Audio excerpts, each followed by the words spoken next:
Hello, तो आज हम लोग डिस्कस कर लेते हैं बी सेल के एक्टिवेशन में इन्वॉल्व होने वाले वो दो कौन से प्रोसेस हैं। तो जो पहला प्रोसेस हम लोग डिस्कस करने वाले हैं वो थाइमस डिपेंडेंट प्रोसेस होगा, और वहीं अगर दूसरे प्रोसेस को देखेंगे तो वो थाइमस से इंडिपेंडेंट प्रोसेस होगा। तो पहले हम लोग इस पहले प्रोसेस के बारे में बात कर लेते हैं जो कि थाइमस डिपेंडेंट है। तो ये जो थाइमस डिपेंडेंट प्रोसेस होता है बी सेल के एक्टिवेशन के लिए, ये पूरी तरीके से हेल्पर टी सेल के एक स्पेसिफिक सब टाइप पे डिपेंडेंट होता है, जिसको हम नाम देते हैं TH2 सेल्स। और ये TH2 सेल्स होती क्या हैं? ये कौन कौन से साइटोकाइंस के मॉलिक्यूल को सिक्रीट करती हैं, और वो साइटोकाइंस होस्ट की बॉडी में किस तरीके के इम्यून रिस्पॉन्स जनरेट करते हैं, इस बारे में ऑलरेडी हम लोग डिस्कस कर चुके हैं जब हम लोगों ने TH2 सब टाइप को डिटेल में डिस्कस किया था। तो अगर आप लोगों ने अभी तक वो वीडियो चेक नहीं किया है तो just go and check that video, अच्छा समझने में आएगा। और ये जो प्रोसेस है इसको हम डिटेल में डिस्कस करने वाले हैं, लेकिन पहले ये 3 पॉइंट्स आप लोग समझ लो। वहीं दूसरी बात लिखी गई है कि ये जो थाइमस डिपेंडेंट प्रोसेस होता है बी सेल को एक्टिवेट करने के लिए, इसमें सिर्फ पेप्टाइड एंटीजेंस यानी प्रोटीनेशियस एंटीजेंस को रिकॉग्नाइज किया जाता है। यानी जो सीक्वेंसेस होंगे वो अमाइनो एसिड्स से मिलकर के बने होंगे, वो पेप्टाइड की चेन्स होंगी, उन चेन्स को रिकॉग्नाइज किया जाता है इस थाइमस डिपेंडेंट प्रोसेस के अंदर। और वहीं अगर हम तीसरी बात करें तो तीसरी बात ये है कि इस प्रोसेस के अंदर, प्रोसेस नंबर 1 के अंदर किसी भी तरीके की मेमोरी डेवलपमेंट में कोई भी कमी नहीं होती है। यानी भर भर के मेमोरी सेल्स बनती हैं, भर भर के डेटा को रिकॉर्ड किया जाता है। उस स्पेसिफिक फॉरेन मॉलिक्यूल के बारे में जो डिटेल्स होती हैं, किस तरीके के प्रोटीन्स उसके सरफेस पर लगे हुए हैं, क्या किस तरीके की इम्यून सेल्स, किस तरीके की इफेक्टिव बी सेल्स ने उस फॉरेन मॉलिक्यूल को ख़त्म किया, ये सारी जानकारी इन मेमोरी सेल्स के पास होती है। तो भर भर के मेमोरी बी सेल्स का प्रोडक्शन भी थाइमस डिपेंडेंट प्रोसेस के अंदर देखने को मिलता है। तो इधर समझो कि ये जो प्रोसेस नंबर 1 है ये काम कैसे करता है।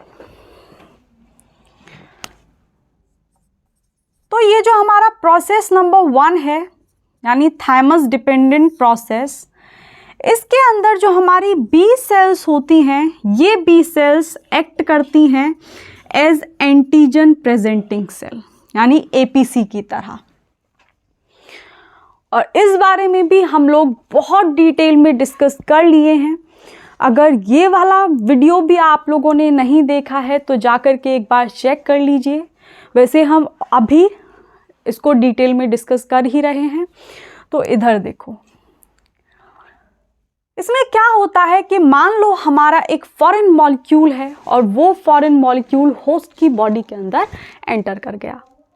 जैसे ही वो फॉरेन मॉलिक्यूल होस्ट की बॉडी के अंदर एंटर करेगा तो जब डेवलपमेंट होता है हमारी बी सेल्स का और टी सेल्स का, डेवलपमेंट के टाइम पर बी सेल्स और टी सेल्स को दिखाया जाता है कि हमारे सेल्फ एंटीजन कौन से हैं, हमारे खुद के जो पेप्टाइड्स हैं वो कौन कौन से हैं, और हमारे सेल्फ एंटीजन्स के सीक्वेंसेस क्या क्या हैं। तो बी सेल्स और टी सेल्स को पता होता है कि कौन सा मॉलिक्यूल हमारी होस्ट की बॉडी का है, कौन सा बाहर से आया है। तो जैसे ही उस फॉरेन मॉलिक्यूल का आमना सामना बी सेल से होगा, जो कि यहाँ पर एंटीजन प्रेजेंटिंग सेल की तरह यानी APC की तरह काम कर रही है, तो क्या होगा देखो इधर। मान लो ये हमारी बी सेल है, और अभी एक बात हम लोगों को समझ में आ ही गई है कि ये बी सेल के सरफेस पर बी सेल रिसेप्टर लगा हुआ होता है, और ये जो बी सेल रिसेप्टर होता है ये 2 एंटीबॉडीज़, 2 सरफेस एंटीबॉडीज़ से मिलकर के बना होता है। जिसमें पहली होती है हमारी IgM और दूसरी होती है IgD। अब क्या होगा, आगे की कहानी सुनो। आगे की कहानी में ये होगा कि जैसे ही इस बी सेल को वो फॉरेन मॉलिक्यूल नज़र आएगा जिसके सीक्वेंसेस हमारे होस्ट के प्रोटीन के सीक्वेंसेस से कतई मैच नहीं करते हैं, तो इसके सरफेस पर इसने जो बी सेल रिसेप्टर को लगाया हुआ है, इस बी सेल रिसेप्टर के ऊपर जो IgM एंटीबॉडी है, ये IgM एंटीबॉडी के जो पैराटोप्स हैं, यानी ये साइट्स, ये एंटीजन बाइंडिंग साइट्स उस एंटीजन के उस फॉरेन मॉलिक्यूल्स के एपिटोप्स के साथ इंटरेक्ट कर जाएगी। तो भाई अब बात आती है कि IgM तो पकड़ने का काम कर रही है फॉरेन मॉलिक्यूल के एपिटोप्स को, तो ये IgD किस खेत की मूली है, यानी ये क्या काम कर रही है। तो जो IgD काम करती है इसका डायरेक्ट कोई रोल नहीं होता है, ये पीछे से असिस्टेंट की तरह काम करती है और क्रेडिट जो लेकर के जाती है वो IgM एंटीबॉडी लेकर के जाती है। यानी ये अपने पैराटोप्स पर उस एंटीजन के एपिटोप्स को बाइंड नहीं कराती, ये सिर्फ IgM को हेल्प करती है पीछे से कि भाई बाइंड कर, बाइंड कर, बाइंड कर। और जैसे ही इस बी सेल, जो कि यहाँ पर एंटीजन प्रेजेंटिंग सेल या फिर अगर बहुत स्पेसिफिकली बोलें तो प्रोफेशनल एंटीजन प्रेजेंटिंग सेल, अब ये क्या बला है। बहुत बार हम लोग डिस्कस कर लिए हैं कि होस्ट की बॉडी के अंदर 3 ही सेल्स होती हैं, 3 ही इम्यून सेल्स होती हैं जो कि प्रोफेशनल एंटीजन प्रेजेंटिंग सेल्स की तरह काम करती हैं। और जो cells professional antigen presenting cells की तरह काम करती हैं वो APCs जा करके हेल्पर टी सेल के TCR से इंटरेक्ट करती हैं। कैसे इंटरेक्ट करेंगी वो देख रहे हैं अभी। तो वो 3 कौन कौन सी प्रोफेशनल एंटीजन प्रेजेंटिंग सेल होती हैं, वैसे तो पता ही होगा जो लोग हमसे पहले से जुड़े हुए हैं, लेकिन अगर नहीं पता है आप लोगों को तो वो जो 3 सेल्स होती हैं उनमें पहली हमारी बी सेल्स होती हैं, दूसरी मैक्रोफेजेस होते हैं और तीसरी डेंड्राइटिक सेल्स होती हैं। ये तीनों cells professional antigen presenting cells, professional APCs की तरह काम करती हैं। और ये जो APC है, ये APC घूम रही होती हैं होस्ट की बॉडी के अंदर, और जैसे ही इनको कोई फॉरेन मॉलिक्यूल, कोई ऐसा प्रोटीन नज़र आता है जिसके सीक्वेंसेस हमारे होस्ट के प्रोटीन के साथ मेल नहीं खाते, ये उसको पकड़ती हैं और पकड़ने के बाद उसको निगल जाती हैं। और निगलने के बाद क्या होता है, जाकर के MSc 1 और MSc 2 वाली वीडियो चेक करो कि किस तरीके से एंडोसाइटोसिस होता है और एंडोसाइटोसिस होने के बाद क्या होता है उस फॉरेन मॉलिक्यूल का। तो यहाँ पर हमने क्या देखा, यहाँ पर हमने देखा कि ये जो बी सेल है ये प्रोफेशनल एंटीजन प्रेजेंटिंग सेल की तरह काम करती है इस थायमस डिपेंडेंट प्रोसेस के अंदर। और जैसे ही इस बी सेल को कोई फॉरेन मॉलिक्यूल नज़र आएगा, इसके सरफेस पर जो BCR लगा हुआ है, यानी जो IgM एंटीबॉडी है, उस फॉरेन मॉलिक्यूल के एपिटोप से बाइंड करेगी और IgD इस इंटरेक्शन को प्रमोट करने का काम करेगी। और फिर इसके बाद क्या होता है वो भी सुनते जाओ। ये जो हमारी IgM एंटीबॉडी है, ये IgM एंटीबॉडी क्या करती है, ये IgM एंटीबॉडी इसका एंडोसाइटोसिस करा देती है इस फॉरेन मॉलिक्यूल का, यानी इसको निगलवा देती है। और किसी भी इम्यून सेल्स के अंदर, किसी भी इम्यून सेल के अंदर अगर कोई फॉरेन मॉलिक्यूल एंटर करता है, यानी उसको निगल लेती है अगर कोई भी फॉरेन सेल, कोई भी इम्यून सेल, तो वो सिर्फ एक जगह जाकर के रुकता है, उस इम्यून सेल की काल कोठरी में। और काल कोठरी क्या होती है इम्यून सेल के अंदर, एक ही ऑर्गेनेली होता है जिसको हम लाइसोसोम नाम देते हैं। क्योंकि लाइसोसोम के अंदर बहुत सारे हाइड्रोलिटिक एंजाइम्स होते हैं, ग्लाइकोसाइडेज हुआ, लाइपेज हुआ, प्रोटीएज हुआ, और क्योंकि उसका पीएच भी एसिडिक होता है, तो होता क्या है कि बेचारा जो अच्छा खासा प्रोटीन का मॉलिक्यूल था, प्रोटीन का ही था ना एंटीजन, अभी हमने बात की थी कि थाइमस डिपेंडेंट प्रोसेस के अंदर ये जो बी सेल होंगी और बी सेल के ऊपर जो लगा हुआ आईजीएम है, ये सिर्फ पेप्टाइड यानी प्रोटीनेशियस एंटीजन को पकड़ती हैं। तो प्रोटीन हुआ, इस अच्छे खासे प्रोटीन के मॉलिक्यूल को उस काल कोठरी में डाल देती हैं, और आप लोगों को पता ही होगा कि काल कोठरी के अंदर अच्छे अच्छों की हेकड़ी निकल जाती है। तो बेचारा जो प्रोटीन है उस लाइसोसोम के अंदर जाने के बाद उसका कचूमर बन जाता है, और कचूमर बनने के बाद बहुत सारे अलग अलग सेट की पेप्टाइड चेन्स बन जाती हैं। फिर क्या होता है, अब यही बी सेल अपने एंडोप्लाज्मिक रेटिकुलम में प्रेजेंट एक ग्लाइकोप्रोटीन, कौन सा ग्लाइकोप्रोटीन होगा अगर हम बी सेल यानी प्रोफेशनल एंटीजन प्रेजेंटिंग सेल की बात कर रहे हैं, MSC1 या MSC2, कौन सा, MSC2 ग्लाइकोप्रोटीन। तो इस बी सेल के एंडोप्लाज्मिक रेटिकुलम के अंदर एक ग्लाइकोप्रोटीन MSC2, जिसकी प्रोसेसिंग अभी तक नहीं हुई है, वो प्रेजेंट होगा। तो ये बी सेल उसको बुलावा भेजेगी कि भाई हमने कोई फॉरेन मॉलिक्यूल पकड़ा है, आ जाओ, आपको इस फॉरेन मॉलिक्यूल को पकड़ करके दिखाना है, किसको, हेल्पर टी सेल को। और अगर स्पेसिफिकली बात करें तो TH2 सेल यानी second subtype of helper T cell को। और फिर आगे क्या होगा, देखते जाओ, कहानी, कथा समाप्त नहीं हुई है। तो वो जो MSC है फिर उसकी प्रोसेसिंग होगी, और वो MSC ग्लाइकोप्रोटीन यानी MSC2 ग्लाइकोप्रोटीन क्या करेगा, वो उस लाइसोसोम के अंदर से जो पेप्टाइड चेन्स बनी थी, उन पेप्टाइड चेन्स को जाकर के ऑब्जर्व करेगा, और उस MSC2 ग्लाइकोप्रोटीन की जिस पेप्टाइड चेन के लिए एफिनिटी ज़्यादा होगी उसको वो पकड़ लेगा, और पकड़ने के बाद वो सीधा भागता है इस बी सेल के सरफेस पर, प्लाज्मा मेम्ब्रेन पर। तो क्या हो रहा है, देखते चलो, मिटाओ और दूसरा ड्रॉ कर लो। वही है ये हमारी बी सेल, पहली कहानी ख़त्म हो गई। अभी भी ये APC की तरह ही काम कर रही है, और अगर बहुत अच्छे से बोलें तो प्रोफेशनल एंटीजन प्रेजेंटिंग सेल की तरह ही काम कर रही है। इसके लाइसोसोम के अंदर से उस पेप्टाइड चेन जिसकी एफिनिटी ज़्यादा है उस MSC2 ग्लाइकोप्रोटीन के लिए, उसको ले करके ये प्लाज्मा मेम्ब्रेन के सरफेस पर भागेगा। कौन, MSC2। तो ये है MSC2 ग्लाइकोप्रोटीन, और ये अपने पेप्टाइड को पकड़ करके लाया है जो कि उस फॉरेन मॉलिक्यूल का है, high affinity peptide chain.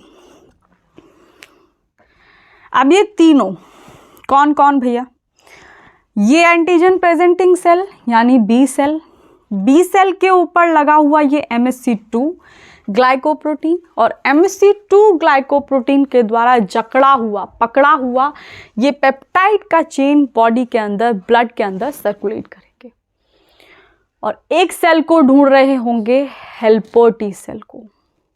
Thymus dependent लिखा हुआ है ना, यानी ये टी सेल पर डिपेंड होता है। इस बी सेल को एक्टिवेट होने के लिए, काम करने के लिए एक सेल की ज़रूरत पड़ती है, और वो जो सेल होती है उसको हम नाम देते हैं हेल्पर टी सेल।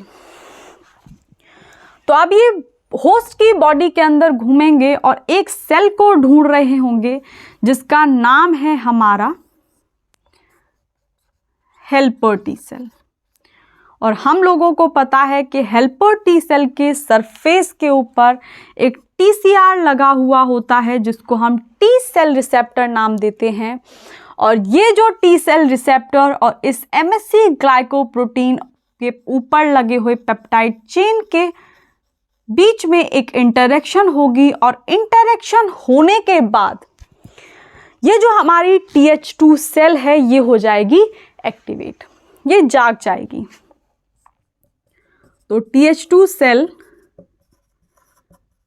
एक्टिवेट हो जाएगी और जैसे ही ये TH2 सेल एक्टिवेट हो जाएगी, ये एक्टिवेट होने के बाद हम लोगों को पता चल ही गया है कि ये जो हमारी हेल्पर टी सेल होती हैं एक्टिवेट यानी जागने के बाद ये छोटे छोटे सिग्नलिंग मॉलिक्यूल्स को सिक्रीट करना स्टार्ट करती हैं और वो जो सिग्नलिंग मॉलिक्यूल्स होते हैं, अलग अलग सिग्नलिंग मॉलिक्यूल अलग अलग इम्यून रिस्पॉन्स होस्ट की बॉडी में जनरेट करते हैं।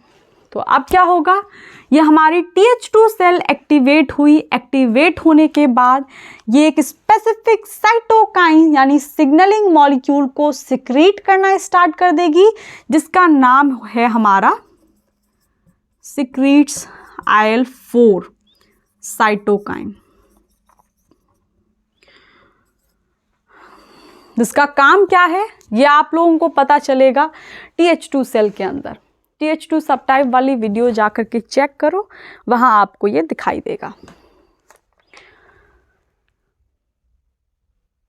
तो क्या हुआ कि ये जो IL-4 है, ये IL-4 सिक्रीट हुआ और सिक्रीट कौन सी सेल ने किया, इस हेल्पर टी सेल के सेकंड सबटाइप ने इसको सिक्रीट किया। तो मान लो ये हमारा साइटोकाइन है, वही IL-4।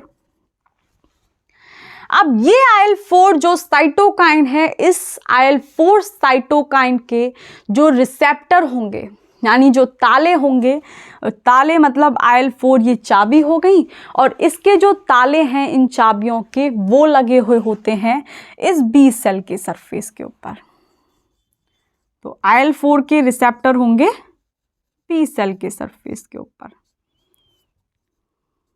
IL-4 रिसेप्टर, R मतलब है रिसेप्टर। तो अब क्या होगा, रिसेप्टर और जहाँ पर रिसेप्टर आ जाता है वहाँ पर ताले चाबी वाला कंसेप्ट लगता है। रिसेप्टर होता है ताला और ये जो सिग्नलिंग मॉलिक्यूल्स होंगे ये होंगे हमारे चाबी। तो ये सिग्नलिंग मॉलिक्यूल IL-4 जाकर के रिसेप्टर से जाकर के बाइंड करेंगे और बाइंड करने के बाद क्या होगा कि ये जो हमारी B सेल है ये एक्टिवेट हो जाएगी। ठीक है, तो इसमें हमने क्या देखा कि इस B सेल को एक्टिवेट होने के लिए हेल्पर टी सेल की ज़रूरत पड़ी। इसीलिए इस प्रोसेस को हम नाम देते हैं थाइमस डिपेंडेंट प्रोसेस। और आगे की कहानी आप लोगों को ऑलरेडी पता ही है। क्या होगा, जैसे ही ये B सेल एक्टिवेट होगी, एक्टिवेट होने के बाद ये दो तरीके की सेल में फर्दर डिफ्रेंशिएट हो जाती है, जिसमें हमारी जो पहली सेल्स होती हैं वो इफेक्टर B सेल्स होती हैं, जिनको हम प्लाज्मा सेल्स भी बोलते हैं। और ये जो प्लाज्मा सेल्स होती हैं ये एंटीबॉडीज़ को सिक्रीट करती हैं और ये जो एंटीबॉडीज़ होती हैं ये होस्ट की बॉडी के अंदर प्राइमरी रिस्पॉन्स जनरेट करती हैं। इसी स्पेसिफिक फॉरेन मॉलिक्यूल के लिए जिसके लिए ये इफेक्टर B सेल यानी प्लाज्मा सेल्स बनी हैं, एक दूसरी तरीके की सेल्स भी बनती हैं जिनको हम मेमोरी B सेल्स बोलते हैं। और इन मेमोरी B सेल्स का काम होता है कि उस डेटा को संभाल करके रखना, यानी ये इम्यून सिस्टम का दिमाग होती है मेमोरी B सेल्स।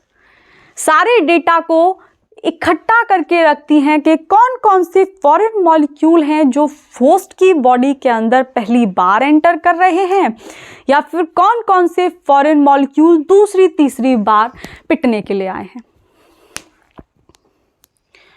तो ये हो गया हमारा थाइमस डिपेंडेंट प्रोसेस। और प्राइमरी सेकेंडरी रिस्पॉन्स हम लोग ऑलरेडी डिस्कस कर चुके हैं कि ये जो प्राइमरी रिस्पॉन्स जनरेट होता है ये तभी होता है जब होस्ट की बॉडी के अंदर कोई नया पैथोजन घुसता है।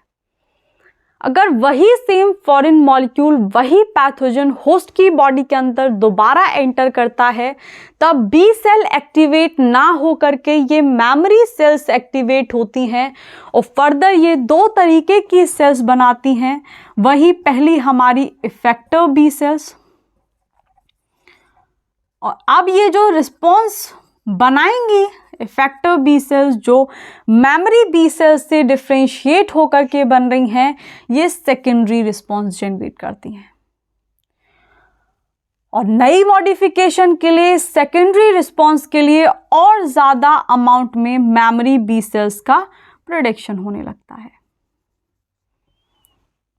तो आई इतनी बात समझ में? ये हो गया थाइमस डिपेंडेंट प्रोसेस। एक और प्रोसेस होता है जिसको हम थाइमस डिपेंडेंट नहीं होता, वो थाइमस इंडिपेंडेंट होता है। मतलब उस केस में बी सेल को एक्टिवेट होने के लिए हेल्पर टी सेल की ज़रूरत नहीं होती है, पैथोजन को मारने के लिए हेल्पर टी सेल की ज़रूरत नहीं होती है। तो अब हम लोग बात कर लेते हैं किस तरीके के एंटीजन को थाइमस इंडिपेंडेंट प्रोसेस के अंदर रिकॉग्नाइज किया जाता है। क्या वहाँ भी डेवलपमेंट होता है मेमोरी का? क्या वहाँ भी मेमोरी सेल्स बनती हैं? और हम लोग बात करेंगे कि किस तरीके की B cells thymus independent process के अंदर इन्वॉल्व होती हैं। तो देखो, प्रोसेस नंबर 2 जो कि है हमारे थाइमस इंडिपेंडेंट प्रोसेस।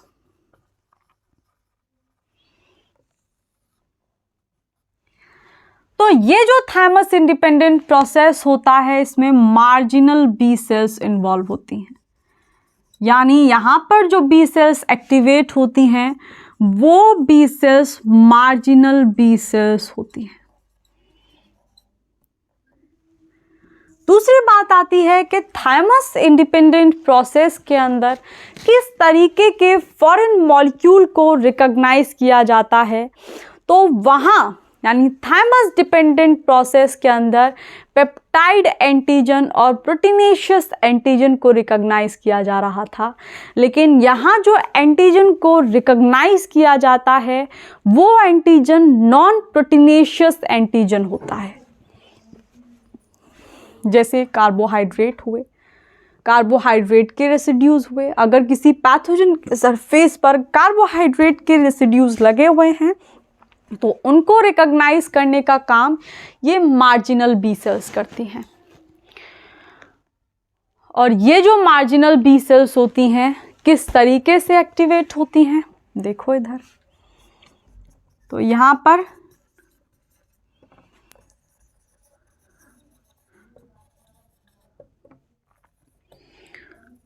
पर नॉन प्रोटीनेशियस एंटीजन को रिकॉग्नाइज किया जाता है।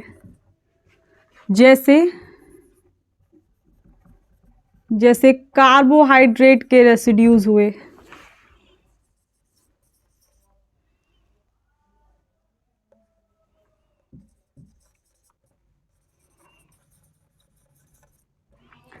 जैसे लिपिड के मॉलिक्यूल्स हुए, जैसे हमारे डीएनए हुआ,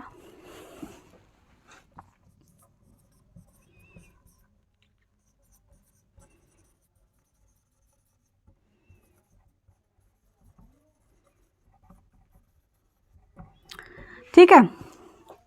तो थाइमस इंडिपेंडेंट प्रोसेस के अंदर मार्जिनल बी सेल्स इन्वॉल्व होती हैं और ये जो मार्जिनल बी सेल्स होती हैं ये नॉन प्रोटीनेशियस एंटीजन जैसे कार्ब्स के रेसिड्यूज हुए, लिपिड हुए, डीएनए हुए, इनको रिकॉग्नाइज करने का काम करती हैं। यानी पैथोजन के सरफेस पर नॉन प्रोटीनेशियस जो रेसिड्यूज होते हैं, एंटीजन होते हैं, उनको ये मार्जिनल बी सेल्स रिकॉग्नाइज करती हैं। अब नाम से ही समझ में आ रहा होगा कि ये जो प्रोसेस होता है थाइमस इंडिपेंडेंट, यानी यहाँ पर हेल्पर टी सेल का कोई भी रोल नहीं होता है। बी सेल अपने आप ही एक्टिवेट हो जाती हैं, उनको हेल्पर टी सेल की किसी भी तरीके से ज़रूरत नहीं होती एक्टिवेशन के लिए। तो टी सेल्स इस प्रोसेस में इन्वॉल्व नहीं होती हैं, टी हेल्पर सेल्स।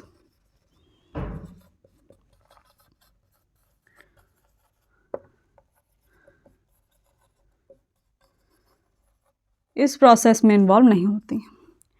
और जब टी हेल्पर सेल इन्वॉल्व नहीं होती हैं तो इस वाले केस में कोई भी मेमोरी का डेवलपमेंट नहीं होता, यानी यहाँ पर मेमोरी बी सेल्स भी नहीं बनती हैं। There is no development of memory. I hope आप लोगों को समझने में आया होगा। अगर फिर भी आप लोगों की कोई क्वेरीज बचती हैं तो आप लोग ईमेल आईडी पर मुझे मेल कर सकते हैं। मैं आपकी क्वेरीज को सॉल्व करने की पूरी कोशिश करूंगी। और इस लेक्चर को हम लोग यहीं ख़त्म करते हैं और कल मिलते हैं। और कल हम लोग बात करेंगे उन मॉलिक्यूल्स के बारे में जो बी सेल के सरफेस पर लगे हुए होते हैं।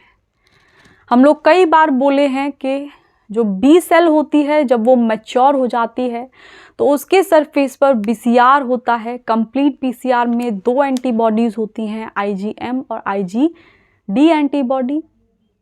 और ये जो 2 एंटीबॉडीज़ होती हैं, यानी ये जो बीसीआर होता है, इसकी पूंछ छोटी होती है। तो वो कौन सा मॉलिक्यूल है जिसकी पूंछ लंबी होती है और वो बी सेल के न्यूक्लियस तक सिग्नल को ट्रांसमिट कर देता है? उन सारे मॉलिक्यूल्स के बारे में हम लोग कल वाली वीडियो के अंदर डिस्कस करेंगे। तो आज के लिए इतना ही।